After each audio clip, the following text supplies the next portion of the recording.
Well, this part of the process is really more about the setup of your saw than anything else. There's three things you need to worry about with your saw. Being able to feed material straight into the blade, like so. Having the blade vertical, and being able to cut the right miter angle. What we're going to worry about in this step is getting the basic setup so you can feed your material straight through. You can do this in a very expensive way with dial meters and stuff like that, but it's a lot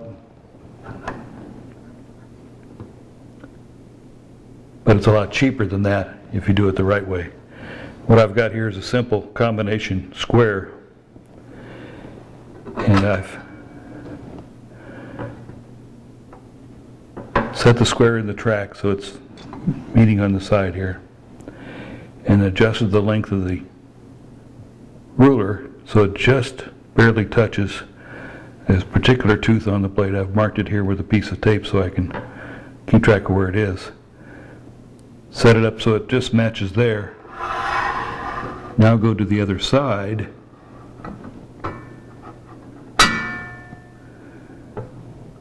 and you want the same result there, just barely touch.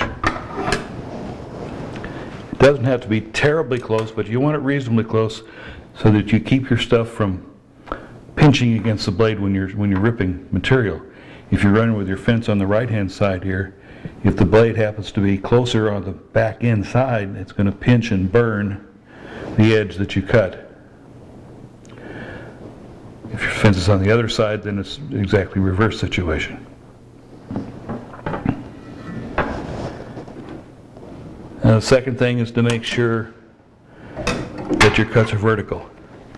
A simple check, take a square, put it up against the blade, adjust the blade left or right until you have no clearance across the entire span of where it's touching the blade.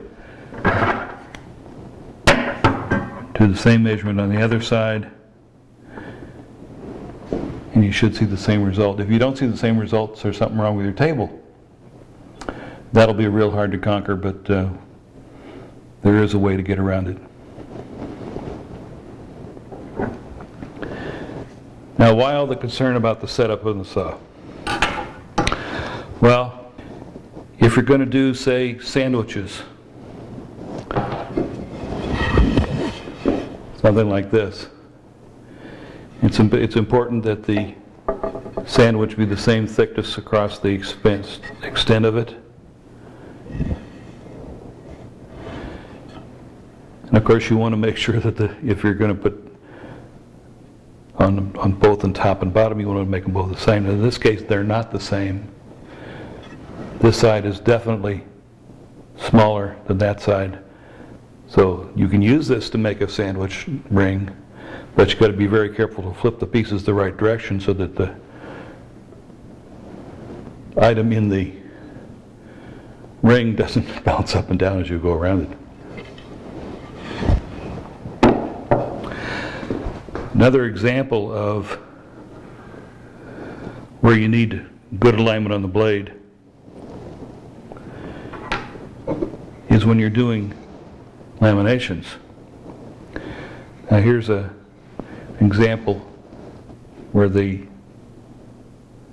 blade was not exactly vertical. You see how much the variation is there in these pieces. And what that results in is when you put the pieces all together, you might match real good on this one, for example, but that's a bad match, that's a bad match, that's a bad match. And so you only got 1 out of 4 that's usable. Typically you're going to have a lot more pieces than that in your ring, and so you want to make sure you can make them all the same. Backing up a bit, back to the vertical cutting situation. If you don't have a good square or you don't trust your square, before you declare the table is bad, there's one more thing you can do, and that's take a relatively wide piece of wood, stand it up vertically, cut it off.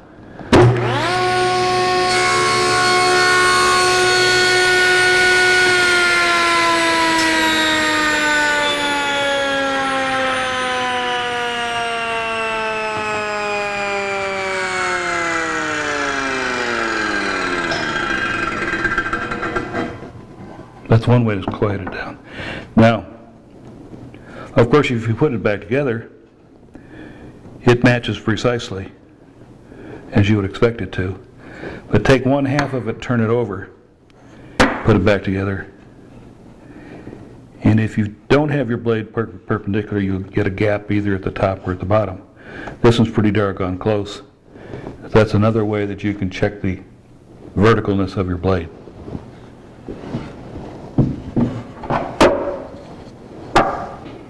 And one more item before we leave this topic.